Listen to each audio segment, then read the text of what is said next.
ప్రస్తుతం మనం పరమ పావనమైన పుణ్యమైన ప్రదేశం పర్ణశాల దగ్గరికి వచ్చేసామండి. ఇదే ఆ మార్గం. ఓ వైపున గోదావరిని చూడొచ్చు, మరోవైపుగా ఇదే పర్ణశాలకు దారి. ఈ లోపలగానే వెళ్ళాలి.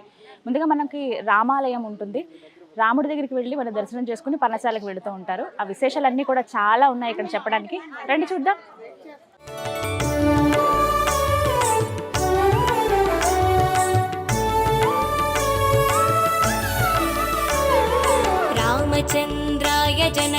లోపలికి మనం అడుగు పెట్టగానే ముందుగా ధ్వజస్తంభం దర్శనమిస్తుంది. ఒకసారి దండం పెట్టుకుందాం. శ్రీరాముల వారి పాదాలు ఉంటాయి ఇక్కడ. రామచంద్రాయ జనక రాజా మనోహరాయ మామకాభీష్టదాయ మహిత మంగళం కోసలేశాయ మందహాసదాస భూషణాయ వాసవాది వినుత సత్వరాయ మంగళం. దర్శనం ఎంత చక్కగా జరిగిందో తెలుసా? చాలా సుందరంగా ఉన్నారు. మూర్తులన్నీ కూడా చాలా చక్కగా ఉన్నాయి. అలంకరణ అవన్నీ కూడా అద్భుతంగా ఉన్నాయి. అయితే ఇక్కడ రాముడు శోకరాముడిగా కొలువై ఉన్నారండి. ఇక్కడ విగ్రహాలు కూడానండి. ముందు శ్రీరామచంద్రుల వారు, మధ్యలో సీతమ్మ వారు, ఇటుపక్కగా లక్ష్మణుల వారు. అంటే ఒక రక్షణ వ్యవస్థలా. ఇదంతా అటవీ ప్రాంతం కదా, ఇద్దరు చెరువు పక్క రక్షణగా ఉన్నట్టుగా మనకు కనిపిస్తుంది. కానీ ఇక్కడ రామయ్య విగ్రహం చూసినప్పుడు, ఆయన మోము చూసినప్పుడు ఆ బాధని నేను అర్థం చేసుకున్నాను. ఎందుకంటే ఈ ప్రాంతమే ఇక్కడి నుంచే కదా సీతమ్మ వారిని రావణుడు ఎత్తుకు వెళ్ళిపోతారు. అంటే భార్య వియోగం ఆయనకి ఉంది అక్కడ. అంటే దూరంగా ఉన్నారు ఆవిడ. ఆ శోకంలో రామచంద్రుడు ఉన్నాడు కాబట్టి అది ప్రతిబింబిస్తుంటుంది ఆయన మోములో. అందుకే శోకరాముడిగా ఇక్కడ కొలువై ఉన్నారనమాట. అయితే ఇక్కడ ప్రత్యేకత ఇంకోటి ఏంటంటే, ఏవైతే భద్రాద్రి ఆలయంలో పూజ కార్యక్రమాలు జరుగుతాయి, ఎటువంటి క్రతులు అయితే జరుగుతాయో అన్నీ ఇక్కడ కూడా జరిపిస్తారన్నమాట. ప్రతి కార్యక్రమం, అది కళ్యాణం కావచ్చు, ఏ క్రతువైనా చిన్న పెద్దది, పసుపు కొట్టడం కావచ్చు, మామూలుగా చేసే అంకురార్పణలు కానీ, అభిషేకాలు కానీ, అవన్నీ అక్కడ ఆలయంలో ఏ విధంగా అయితే జరుగుతాయో ఇక్కడ కూడా అదే విధంగా జరుగుతాయి. ఇది ముందుగా మనం పర్ణశాలకు లోపలికి రాగానే ఆ రాముడి దర్శనం చేసుకోవచ్చు. ఆ తర్వాత పర్ణశాల ఏదైతే స్వామివారి కుటీరం అవి ఏర్పాటు చేసుకున్నారో ఆ ప్రదేశానికి వెళ్దాం.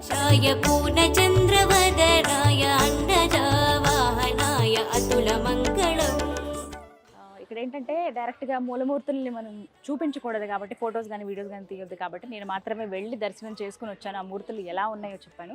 మీరు వచ్చినప్పుడు ఖచ్చితంగా స్వామివారి దర్శనం చేసుకుని అప్పుడు పర్ణశాల దగ్గరికి వెళ్ళండి. అవన్నీ వీక్షించవచ్చు. అక్కడ చెప్పడానికి కూడా మనకి చాలామంది గైడ్స్ ఉంటారు, ఎక్స్ప్లెయిన్ చేస్తారు ఏంటి అనేది. అవన్నీ కూడా నేను ఇప్పుడు మీకు చూపిస్తాను. ఎవరైతే ఇప్పటివరకు పర్ణశాలకి రాలేదో వారికి అర్థమయ్యే విధంగా ఈ వీడియోలో నేను మీకు చూపిస్తాను.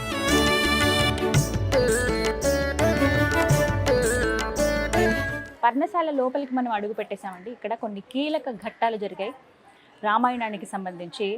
అరణ్యవాసం ఏదైతే 14 సంవత్సరాలు ఉందో ఆ అరణ్యవాసంలో చివరి 2.5 సంవత్సరాలు, అంటే 2 సంవత్సరాల 6 నెలల కొన్ని రోజులు ఇక్కడే స్వామివారు ఒక కుటీరంలో గడిపారని చెప్తారు. ప్రత్యేకించి ఆ కుటీరం ఏర్పాటు చేసుకున్న ప్రదేశమే పర్ణశాలగా చెప్తున్నారు. ఆ ప్రదేశమే ఇది. అంటే అక్కడి గుర్తుగా చెప్పడానికి మనకి విగ్రహాల రూపంలో ఏర్పాటు చేశారు. ఇక్కడ జరిగినటువంటి ఘట్టాలు ఏవైతే ఉన్నాయో అవి విగ్రహాల రూపంలో మనకి ఇక్కడ చూపిస్తున్నారు అనమాట. దగ్గరగా వెళ్ళి చూద్దాం రండి.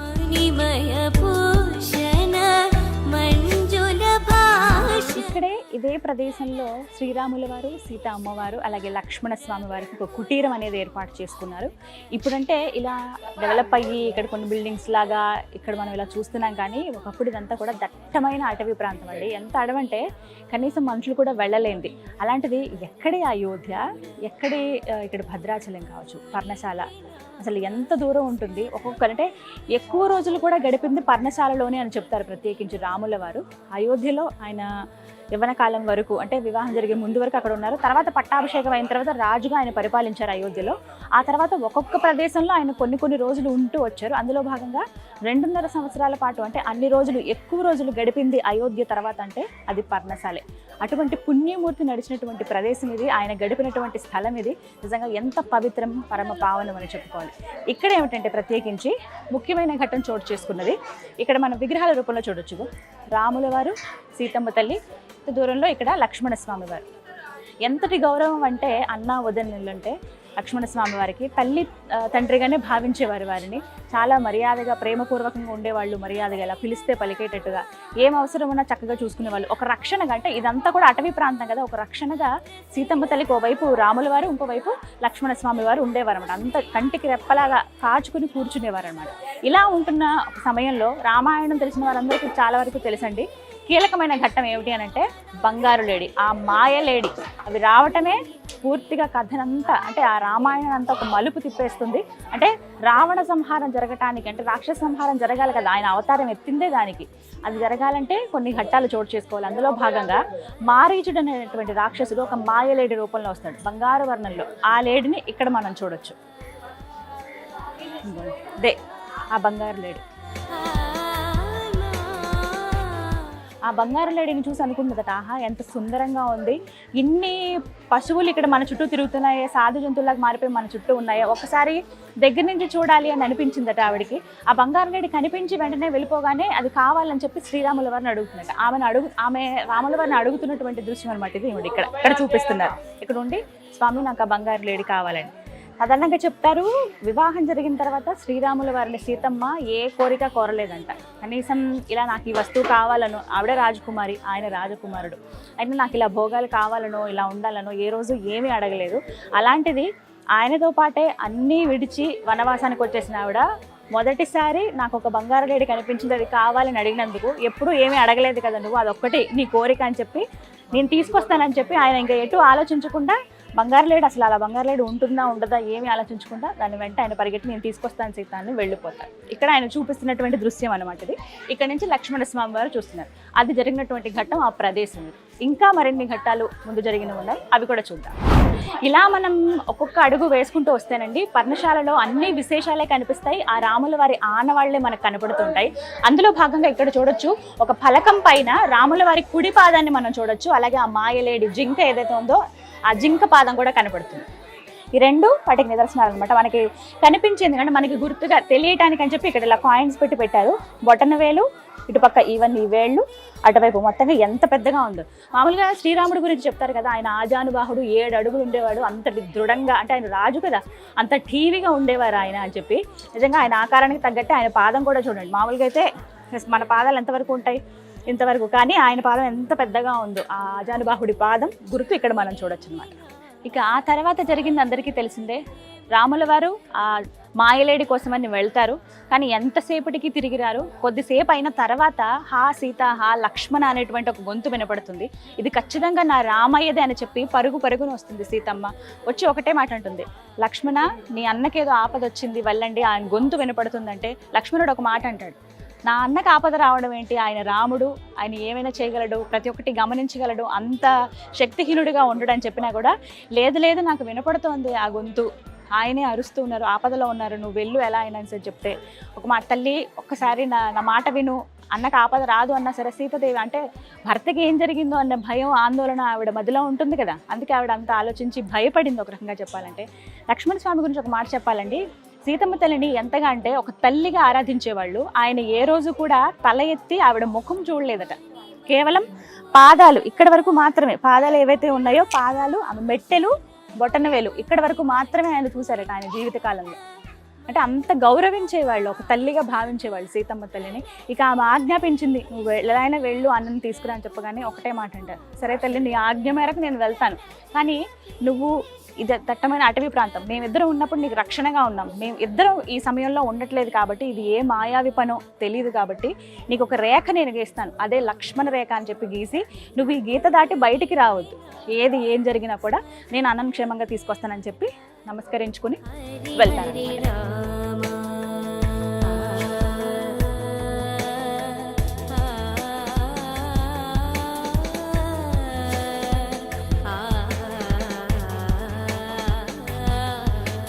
ఆ తర్వాత జరిగింది, రాముల వారు వెళ్ళిపోయారు, లక్ష్మణస్వామి కూడా ఆయన్ని వెతుక్కుంటూ వెళ్ళారు. అసలు రావణుడికి కావాల్సిందే అది, సీతమ్మ తల్లి ఒంటరిగా ఉన్నప్పుడు. అంటే సీతమ్మ తల్లి గురించి అండి ఇక్కడ ఆనవాళ్ళు కూడా కొన్ని చూసే ఉంటారు. దగ్గరలో సీతమ్మ చీర అని చెప్పి ఒక ప్రాంతం ఉంది, ఆ ప్రాంతానికి దగ్గరలోనే శూర్పణఖ ఎవరైతే ఉన్నారో ఆవిడ రాముడి వైపు వచ్చి నన్ను వివాహం చేసుకొని చెప్పి తనని అడగటం కానీ, నాకు వివాహం అయిపోయింది, నిత్య యవ్వనుడు లక్ష్మణుడు ఉన్నాడు, కావాలంటే అక్కడికి వెళ్ళి తనతో మాట్లాడి నా సోదరుడు అని చెప్పి అక్కడికి పంపిస్తే విసిగిచ్చారని చెప్పి, తన ప్రవర్తన బాగాలేదని చెప్పి తనకి బుద్ధి చెప్పాలనే ఉద్దేశంతో ముక్కు చెవులు కోసేస్తారు లక్ష్మణుడు. ఆ ఘట్టం జరిగింది కూడా ఈ ప్రాంతంలోనే. అది తెలుసుకుని వెళ్ళి తన అన్నని రెచ్చగొడుతుంది శూర్పణఖ, నాకు ఈ విధంగా చేశారు వీళ్ళు, కానీ వాళ్ళ భార్య సీతాదేవి ఉంది ఎంత అందగత అంటే అందచందాల గురించి, సీతమ్మ తల్లి అందచందాల గురించి చాలా విడమరచి ఇంకా ఎక్కువగా అతి చేసి చెప్తుందనమాట. మామూలుగానే ఆవిడ చాలా అందంగా ఉంటుంది, అత్యంత సుకుమారి, మహాసాధ్వి. ఆమె గురించి ఇంకెక్కువ చేసి చెప్పేటప్పటికి రావణుడికి ఇంకా కోపం వస్తుంది. నా చెల్లికి ఇంత అవమానం చేస్తారా, ఆ సంగతి ఏంటో నేను చూస్తానని చెప్పి ఇలా ఒక సాధువు రూపంలో, అంటే భిక్షగాడి రూపంలో ఈ విధంగా రావణుడు వస్తారన్నమాట. వచ్చి ఎలా అయినా సరే సీతాదేవిని బయటికి తీసుకురావాలి. ఇక్కడ లక్ష్మణుడేమో ఒక లక్ష్మణ రేఖ గీశాడు, బయటికి రావడం అనేది అసాధ్యమే. ఈ నేపథ్యంలో ఇక్కడ ఈమె రావటము, ప్రత్యేకించి ఒక భిక్షగాడి రూపంలో రావటం, భవతీ భిక్షాందేహి భవతీ భిక్షాందేహి భవతీ భిక్షాందేహి అని 3 సార్లు అరిచేటప్పటికి ఈమె పరుగు లోపల వస్తుంది. ఇంట్లో ఎవరూ లేరు, ఇలాంటిదేమో ఆకలితో వచ్చాను, భవతీ భిక్షాందేహి నాకు భిక్ష వెయ్యమ్మా అని అడుగుతారు. అడిగితే ఇంట్లో ఏముంటాయండి, అడవిలో సాధారణంగా ఫలాలు కానీ ఆ దుంపలు కానీ ఏవో అక్కడ దొరికేటువంటి చిన్న చిన్న ఉంటాయో తినదగినవి, అవి మాత్రమే వచ్చి తీసుకోండి లోపలికి అని చెప్తుంది సీతాదేవి. కానీ ఈయన రావాలంటే లక్ష్మణ రేఖ దాటి వెళ్ళాలి, అత్యంత శక్తివంతమైనది. ఆయన రాలేడు, మాయావి కాబట్టి.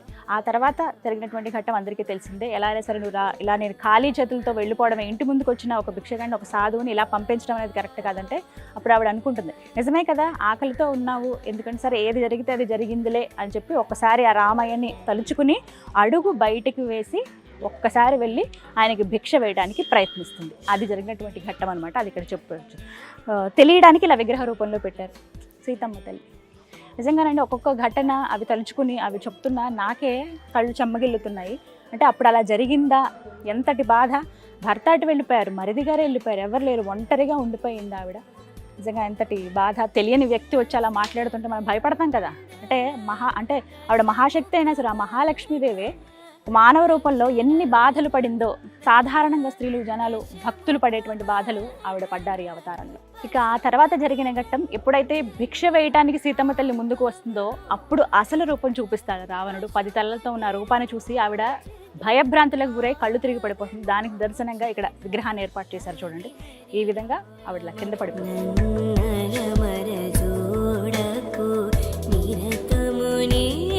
ఒక మాట చెబుతూ ఉంటారు, రావణ బ్రహ్మ ఎవరైనా కోరుకున్నప్పుడు ఒక స్త్రీతో ఆయన వెళ్ళాలి అనుకున్నప్పుడు ఆ స్త్రీ అంగీకరిస్తేనే వారిని ముట్టుకోవాలి, లేకపోతే అది ఒక శాపంగా ఆయనకు మారుతుంది అనేటువంటి ఒక శాపం ఆయనకి ఎప్పటి నుంచో ఉంది. అందుకే ఆయన సీతాదేవిని ముట్టుకోవటం కానీ అవేవి మనం చూడడం. ఎప్పుడైతే ఆవిడ అలా పడిపోతుందో భూమితో పాటు పెకిలించుకుని తీసుకుని వెళ్ళిపోతారు, అంటే ఆవిడ తాకరు. అశోకవనంలో ఉన్నప్పుడు కూడా అంటే ఎవరైనా స్త్రీ ఆమె ఇష్టంతో ఉంటేనే నీకు మంచిది, లేకుంటే నువ్వు ఆ శాపానికి గురవుతావు అని చెప్పి ఒక శాపం అనేది రావణుడికి ఉంటుందట. అందుకనే భూమితో పాటు అలా పెకిలించుకుని తీసుకువెళ్ళిపోతారు. ఇదంతా జరిగినటువంటి ప్రదేశం ఈ పర్ణశాలనండి. నిజంగా బాధాకరమైందనే చెప్పుకోవాలి. అంటే వనవాసం చేయటమే దురదృష్టం, అది తండ్రి మాటను దాటి వెళ్ళలేక ఆయన ఆజ్ఞను అనుసరించి ఆయన ఇక్కడి వరకు రావటం. ఎక్కడో హాయిగా మహల్స్లో ఉండి రాజభోగాలు అనుభవించాల్సిన రాముడు, సీత, లక్ష్మణుడు ఇలా అడవుల పాలైపోవటం. ఇక్కడ ఉన్నటువంటి ఏవి తినడానికి సరిగ్గా ఉండదు, రోజు చేసుకునే పనులకు వీలుండదు, ఒక చిన్న కుటీరంలో ఉండాలి. అలా ఉండి కూడా వాళ్ళు ఒక మార్గాన్ని చూపించారని చెప్పుకోవాలి తర్వాతి తరాల వాళ్ళకి. మానవ రూపంలో ఉన్న నిజంగా దైవాలు వాళ్ళు. అలాంటి వాళ్ళు ఇక్కడ గడిపారు, ఈ ప్రదేశంలో మనం ఉండగలిగాం, అది కూడా ఈ తెలుగు నేలపైన అలాంటి ప్రదేశం ఉందంటే నిజంగా మన అదృష్టమే. ఇలా ఈ ఘట్టం జరిగిన తర్వాత ఇక్కడి నుంచి తీసుకువెళ్ళిపోవటం, జటాయువు రావటం. జటాయువు ఎంతో రక్షించడానికి ప్రయత్నిస్తుంది అమ్మవారిని, కానీ ఒక రెక్కని నరికేస్తారు. ఆ రెక్క పడిన ప్రదేశం కూడా ఇక్కడ దగ్గరలోనే ఉంది. అంటే ఇవన్నీ పంచవటి అని అంటారండి ఈ ప్రాంతాన్ని. దగ్గర మొత్తం 4 రామాలయాలు కావచ్చు, ఆ జటాయువు రెక్కబడిన ప్రదేశం, ఇవన్నీ మనం దర్శించుకుంటే పంచవటి 5 మనం పూర్తి చేసుకుంటే భద్రాచలం యాత్ర పూర్తయినట్లు అనమాట. ఈ విధంగా ఇక్కడ పర్ణశాలలో విగ్రహాల రూపంలో అర్థం అవ్వడానికి ఏర్పాటు చేశారు. మామూలుగా ఏంటంటే రామాయణం ఇవి మనం చదివితే తెలుసుకోవటం వేరు, విగ్రహాల రూపంలో చూడటం వేరు. అందుకే మనకి సినిమాలు ఏమైనా తీసినప్పుడు, సీరియల్స్ అవి చూపించినప్పుడు ఇంకా ఎక్కువగా అర్థమయ్యాయి ముందు తరాల వాళ్ళకి, 90s వాళ్ళకి. ఇప్పటి తరం వాళ్ళకి ఇంకా అర్థం అవ్వాలంటే ఇలాంటి ప్లేసెస్కి పిల్లల్ని తీసుకొచ్చి చూపిస్తే ఇంకా క్లియర్గా అర్థమవుతుంది. రామాయణం అంటే ఏంటి, మన భాగవతం అంటే ఏంటి, ఏం జరిగింది, వాటి నుంచి మనం ఏం నేర్చుకోవచ్చు, అవన్నీ తెలుసుకోవచ్చు అనమాట. ఇలా అద్భుతమైన ఘట్టాలన్నీ కూడా బాధాకరమైన ఘట్టాలని చెప్పుకోవాలి. అందుకే ఇక్కడ రాముడు కూడా శోకరాముడు అంటారు, అంటే భార్యా వియోగంలో ఆయన ఉంటారు కదా, అందుకే ఇక్కడ రాముడిని కూడా అదే విధంగా కొలుస్తారు. ఆయన ఒక రక్షణ వ్యవస్థగా ఓవైపు మధ్యలో సీతమ్మ నుంచి ఇటువైపు లక్ష్మణుడు, ఇటువైపు రాముడుగా అలా ఉంటారు. ఇది అటవీ ప్రాంతం కాబట్టి. కానీ ఆయన మోము చూస్తే అర్థమవుతుంది భార్య దూరం అయిపోయిందన్న బాధలో ఆయన ఉన్నారు. అయితే అలాంటి కష్టం ఎవరికి రాకూడదని చెప్పే స్వామి ఇక్కడ అందరినీ అనుగ్రహిస్తారట. అలాంటి అంటే సీతారాములు ఎన్నో కష్టాలు పడ్డారు, అలాంటి కష్టాలు ఎవరు పడకూడదనే ఉద్దేశంతో వాళ్ళు ఎప్పుడు అనుగ్రహిస్తూ ఉంటారు. ఎవరు ఇక్కడికి వచ్చి దర్శనం చేసుకున్నా ఆ మహద్భాగ్యం వారికి దక్కుతుందని చెప్తారు. భద్రాచలం స్వామివారి దర్శనానికి ఎవరైతే వస్తారో ఖచ్చితంగా పర్ణశాల కూడా వచ్చి దర్శనం చేసుకుంటారు.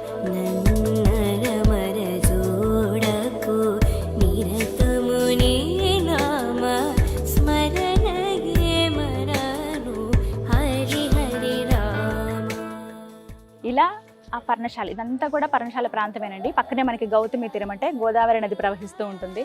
ఇక్కడ నుంచి అమ్మవారు అంటే ఇక్కడ కుటీరం ఏర్పాటు చేసుకున్నప్పుడు రాముల వారు, లక్ష్మణుల వారు, అలాగే సీతమ్మ తల్లి వీళ్ళందరూ కూడా ఇక్కడే స్నానాదులు ఆచరించేవాళ్ళు. ప్రత్యేకించి 5 రోజులు మాత్రం అమ్మవారు సీతమ్మ చీర అనే ఒక ప్రాంతం ఉంది, అక్కడికి వెళ్ళేవాళ్ళు అనమాట. ఇదంతా కూడా పవిత్రమైన ప్రదేశమే. అయితే రామయ్య ఎక్కడ ఉంటారో, రామబంటు హనుమాన్ కూడా అక్కడే ఉంటారు కదా, అందుకే ఇక్కడ విగ్రహాన్ని ప్రతిష్ఠించారు. వాస్తవానికి ఈ ఘటన అంతా జరిగేటప్పటికీ ఇంకా ఆంజనేయ స్వామి అక్కడికి రాలేదు, వారిని కలవలేదు రామయ్యని. ఎప్పటి నుంచో ఆయన భక్తుడే కానీ రామచంద్రుడిని ఇంకా కలవలేదు అప్పటికి. కానీ రాముడున్న దగ్గర ఖచ్చితంగా హనుమాన్ ఉంటారు కదా, వారి విగ్రహాన్ని ఇక్కడ పెట్టారు. ఇక్కడ దీపాలు అవి వెలిగిస్తారనమాట. ఇక్కడ నుంచి ఇంకా అలా ముందుకు వెళ్తే మనం ఇక్కడ ఒక శివాలయం కూడా చూడొచ్చు, ప్రత్యేకంగా ఉంటుంది. సాధారణంగా పార్వతీదేవి సమేతంగా శివయ్య కొలువై ఉంటారు, కానీ ఇక్కడ గంగా గౌరీ సమేతంగా ఆ శివయ్యను మనం దర్శనం చేసుకోవచ్చు. పదండి.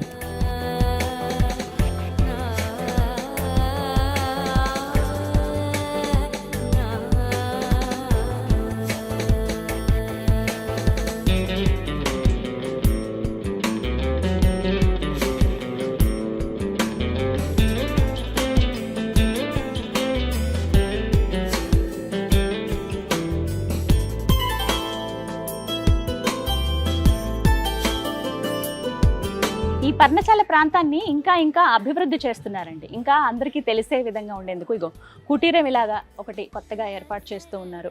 అలాగే మరోవైపు విగ్రహాల రూపంలో పెడతారు. ఇగో ఇక్కడ రావణుడి విగ్రహం, మరోవైపు ఇటుపక్కగా రాముడు ధ్యానంలో ఉన్నటువంటి విగ్రహం అనమాట. ఇది ఇలా కొన్ని విగ్రహాలు ఏర్పాటు చేస్తున్నారు. ఎందుకంటే ఈ ప్రాంతం అంతా కూడా పవిత్రమైనదే. ప్రతి ఒక్కటి ఒక విశేషంగా ఇంకా మార్చాలనే ఉద్దేశంతో ఈ విధంగా అందంగా తయారు చేస్తున్నారు అనమాట.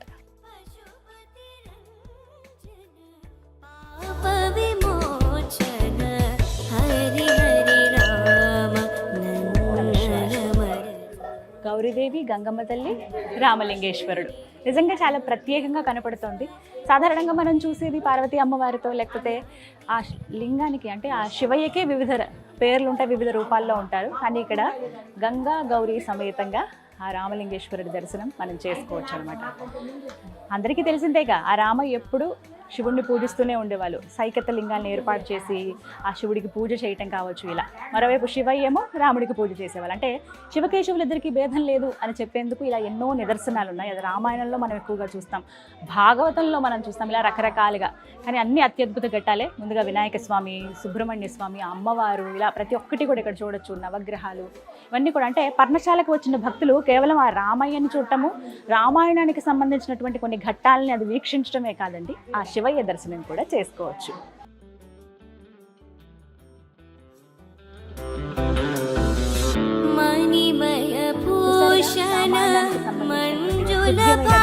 చోటు చేసుకున్నటువంటి ప్రదేశమే ఈ పర్ణశాల. బాధ అనిపిస్తుంది ఇక్కడికి వచ్చినప్పుడు. అంటే సీతాపహరణం జరిగింది, ఎటు దిక్కుతోచని స్థితిలో ఆ సీతమ్మ తల్లి ఉండిపోవటం, మాయలేడి గురించి రామయ్య వెళ్ళిపోవటం, ఆ తర్వాత లక్ష్మణుడు అలా వెళ్ళిపోవడం అనేది, ఆ తర్వాత జరిగిందే సీతాపహరణం, రావణుడు వచ్చి ఇలా అమ్మవారిని ఇలా తీసుకువెళ్ళిపోవటం. కానీ ఇవన్నీ జరిగిన ప్రదేశం ఇది. రామాయణానికి అంటే తెలుసుకోవాలి, ఇంకా వాటి గురించి మన పిల్లలకు కూడా తెలియచెప్పాలి. రామాయణం గురించి, భాగవతం గురించి అన్నప్పుడు ఇలాంటి ప్రదేశాలు చాలా కీలకంగా ఉంటాయండి. ఇక్కడ తీసుకొచ్చి చూపించవచ్చు వాళ్ళని. ఆ పుణ్యమూర్తి నడిచినటువంటి ప్రదేశం ఇది. ఆ వైపు ఖచ్చితంగా ఇక్కడికి వచ్చిన వాళ్ళందరూ ఫీల్ అవుతారు. ఆ రామ భక్తితో ఉన్నవాళ్ళు, చూసిన వాళ్ళందరూ కూడా వేరే లోకానికి, ఆ రామాయణం జరిగినటువంటి ఆ కాలంలోకి వెళ్ళిపోయారు అన్నట్టుగా అనిపిస్తుంది. ప్రతి ఒక్కరూ భద్రాద్రి రామయ్య దర్శనానికి వచ్చిన ప్రతి ఒక్కరూ కూడా రావాల్సినటువంటి ప్రదేశం ఇది పర్ణశాల. 35 కిలోమీటర్లు మాత్రమేనండి. రాముడి దర్శనం చేసుకుని 1 గంట ప్రయాణం ఉంటుంది మహా అయితే. అక్కడి నుంచి వచ్చి ఇక్కడ 1 గంట సేపు ఇక్కడ గడిపితే ప్రతి ఒక్కటి కూడా తెలుసుకోవచ్చు. తలాపనే గోదావరి పారుతూ ఉంటుంది. ఎంత సుందరమైన ప్రదేశం అంటే ఇదంతా కూడా. అప్పట్లో రాముడు, సీత, లక్ష్మణుడు ఇక్కడ ఉన్నారట, నడిచారట, ఇక్కడ కొంతకాలం గడిపారట అని చెప్పుకున్నది వింటేనే మనకేదో అనిపిస్తుంది. అలాంటి ప్రాంతంలో మనం వచ్చి చూస్తే ఇంకా సంతోషంగా ఉంటుంది. పిల్లలతో పాటు రావచ్చు, ఇక్కడ గడిపేందుకు అనువుగా ఉంది స్థలం అంతా. ఇక్కడంతా కూడా డెవలప్ చేశారు. భద్రాద్రి రామయ్య ఆలయానికి అనుబంధంగానే ఇక్కడ ఆలయం ఉంటుంది. అలాగే ఇక్కడ రామచంద్రుడి వారిని కూడా దర్శించుకోవచ్చు. శోకరాముడుగా ఉన్నటువంటి ఆ రాముడు దర్శించుకుంటే మన శోకాలన్నీ కూడా ఆయన తీసివేస్తాడు మన కష్టాలని అనే ఒక నానుడి కూడా ఉంది. తప్పకుండా అందరూ వచ్చి పర్ణశాలను దర్శనం చేసుకోండి. ఇది వాళ్ళ వీడియో. నమస్కారం.